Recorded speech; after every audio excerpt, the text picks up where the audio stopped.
This is at the hotel.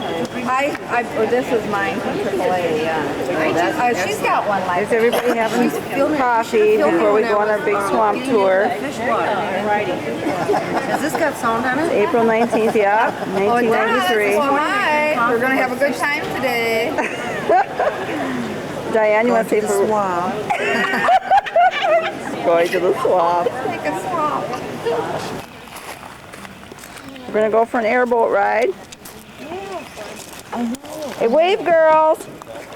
Oh, we're going on a swamp boat ride now. We're going to have fun. We're in the swamp with the alligators and the Over crocodiles. at that bench. That's a real nice bench.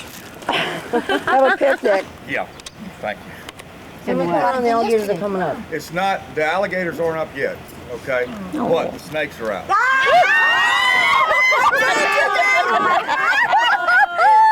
I said I'm not worried about the alligators. Some damn snakes are. Now, snakes run from people, okay? They run from this boat, okay?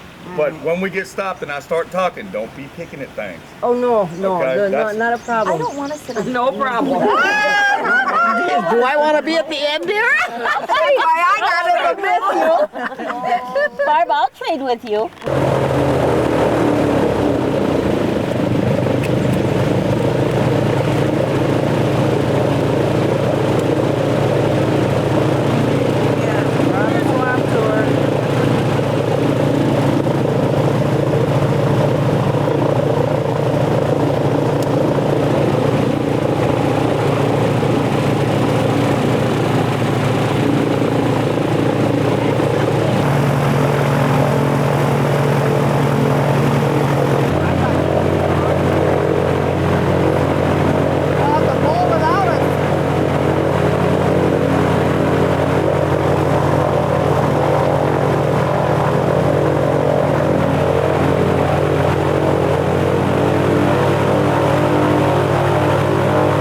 Yellow-crowned night heron.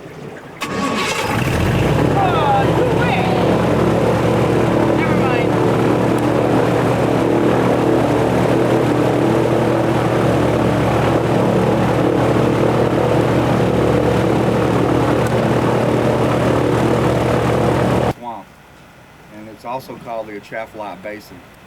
And there's a couple of very unique things about this place that people don't realize. A lot of people, when they come to Louisiana, they may know that there's a swamp, and they may know that the name of it's the Atchafalaya, but that's about the most anybody knows. Yeah. Okay. First of all, the word Atchafalaya, a lot of people think it's French. It's not. It comes from the native Louisiana Indians, the Chitimacha Indians, and the Chitimacha Indians and the Tunica Indians were in this area about 12,000 years before anybody else. Also, the word means the long river, and true to its name, the Atchafalaya and this swamp or basin that we're in run about 125 miles from the Mississippi River up north down to the Gulf of Mexico to the south of here. Also, we know what the word means, but we don't know how to spell it. There's been about 50 different spellings of the word Atchafalaya down through the years. About 30 of them start with an A, and about 20 of them start with C. In other words, some people call it Atchafalaya, and some people call it Chafalaya. Take your pick, you're not going to be wrong. Okay?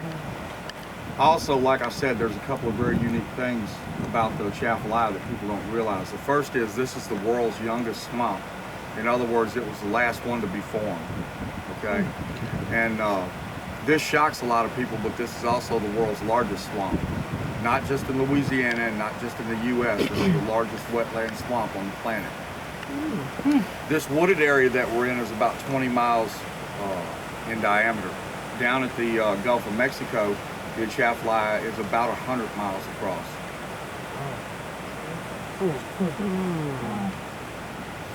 Also, there's three kinds of swamps in the world. There's wooded swamps like this one that we're in here. The Okefenokee Swamp in Georgia is a wooded swamp. I don't think it's nearly as pretty as this, but it is a wooded swamp. And then most wooded swamps, the water's deep, okay? Depending on what feeds them, usually the water is 3 to like here it's 14 feet deep, okay? Also, the water level in a wooded swamp changes drastically. at the end of summer, it's going to be a couple of feet deep here. Okay.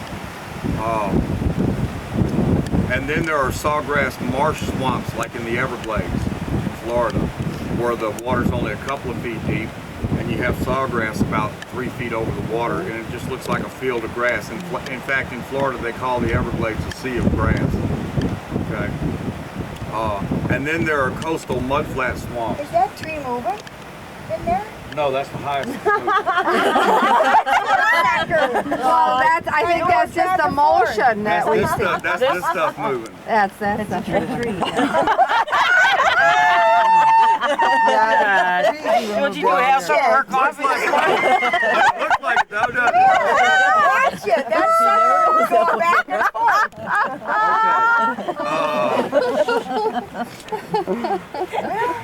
And then, like I said, there are coastal mudflat swamps. There's a lot of those on the east and west coast of the United States. The Atchafalaya, because of its size, has the distinction of having all three of those swamps in one. What happens, it starts as coastal mudflats down at the Gulf of Mexico, and those come in about 10 to 15 miles inland. And then it turns into sawgrass marsh like in the Everglades. A lot of people don't even realize we have a lot of sawgrass here in Louisiana. In fact, just the sawgrass part of the Atchafalaya is bigger than the Everglades National Park. It's about 185 million acres just in the sawgrass part. And then this wooded area makes up about 2/3 of the swamp. It's a lot narrower, but it's a lot longer. Okay. Also, there's about 4,000 miles of navigable water in the Atchafalaya. That's that open water that we came across getting to here. To keep that into perspective for you, there's also about 4,000 miles of navigable water in the entire state of Texas. Okay. Also, the reason I stopped right here, besides the fact that I think this is a really pretty little spot, there's everything that I need in this one little area to explain this wooded portion of the swamp to you. There's two predominant trees out here, the willow and the cypress. Those little wispy trees right over there, those are willow trees, okay? And right here beside the boat, this is a cypress tree. The one that moves. The one, yeah. Also, all around us, they call these plants lilies here in Louisiana, but those are water hyacinths, okay? Now I want to explain to you guys, I want to take you back in time on a little trip, and I want to explain to you what this swamp used to look like, okay? Because it doesn't look anything like it used to look, okay? The hyacinths, first of all, I want you to just imagine they're not here, because those were introduced from Japan, and I'm going to come back to the hyacinth in a minute, but for right now, just imagine they're not here. And then take out all the willow trees, because they weren't here either. And what I want to tell you about is the old giant cypress trees, the virgin cypress swamp that used to be here. I want you to look at this tree right here. Now, I want you to realize that tree goes about 12 or 14 feet deep. Okay, so it's a lot bigger than it looks. Also, right about water level, it starts going like this. So that tree is about 6 to 8 feet in diameter at the base. Okay, but for this little trip we're going on here, I want you to imagine that the base of that tree is right there at the water level. Now, I want you to imagine that that tree at the trunk is about 20 to 30 to 50 feet across in diameter. Not around, but through the middle. Then I want you to imagine it's 150 feet tall. Okay? Then I want you to imagine that instead of dotted on the landscape like the cypress trees are now, I want you to imagine there's so many of them out here that you couldn't drive this boat through them. And that's what the virgin cypress swamp used to look like in Louisiana. What happened to the old giants? They logged this area between the late 1800s and the 1930s. They literally gutted this place of all the old giants. They used cypress to build houses with. They used it to make boats out of. They used it to make furniture. They even ground soft parts of the wood into pulpwood and made paper out of it. And this is the legacy that's left us.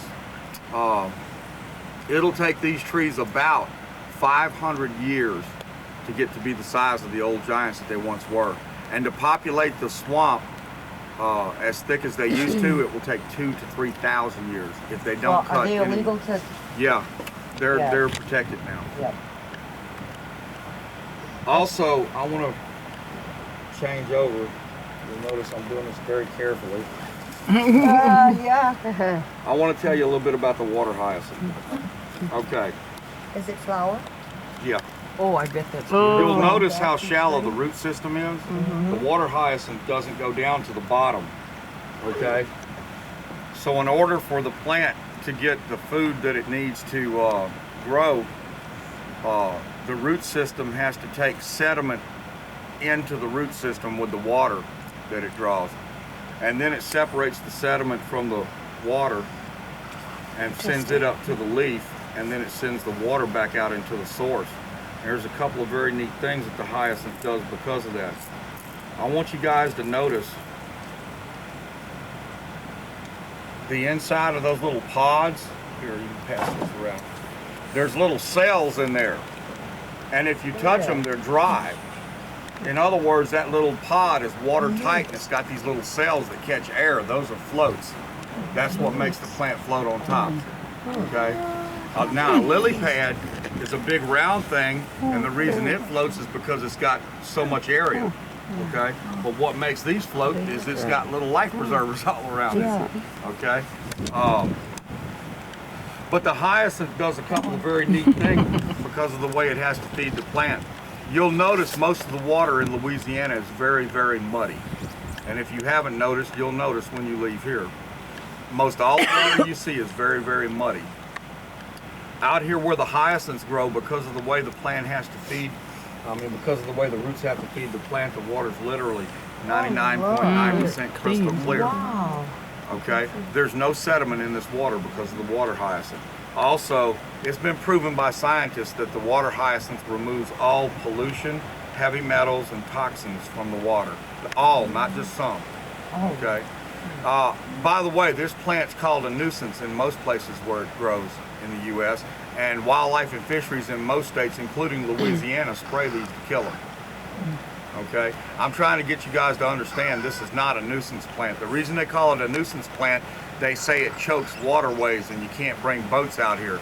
Well, I think they have the wrong kind of boat. Myself, I don't think this is a nuisance plant at all.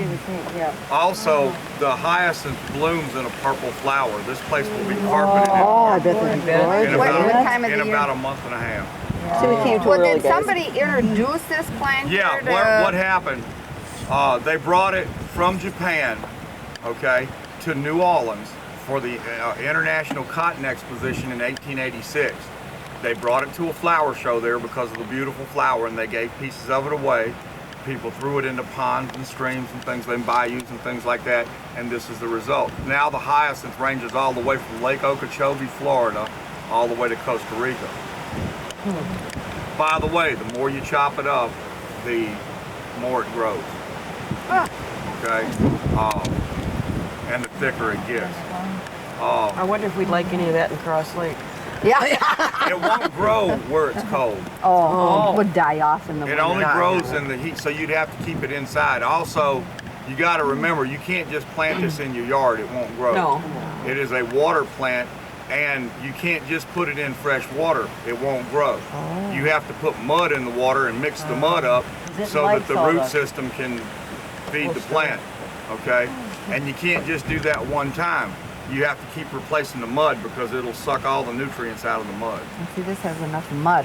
Down. But anyway, It should be nice along the shore. yeah, I'll tell you guys something, but you have to cut off your recording for a second. Oh, I'm sorry.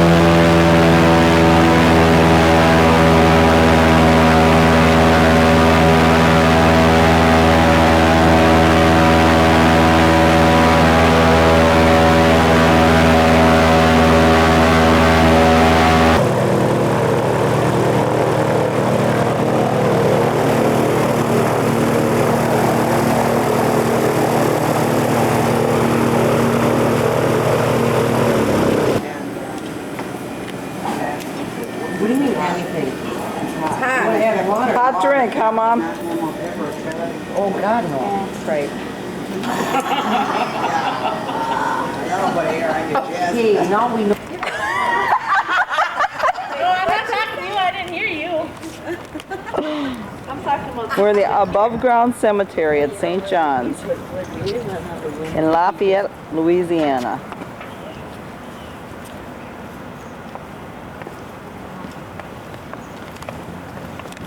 Five, six, All these seven, graves are above ground. 7 or 8 there.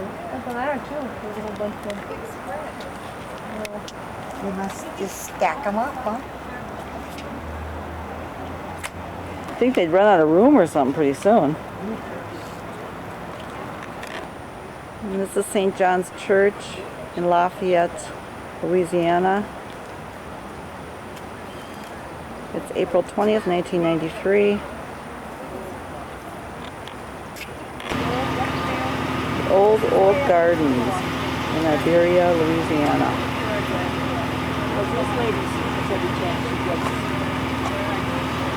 Where is that here? Here's some chickens.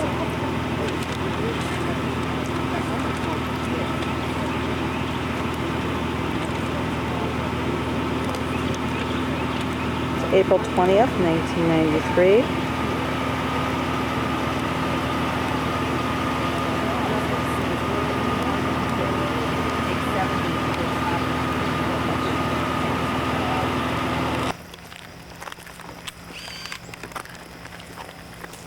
Isn't that gorgeous tree?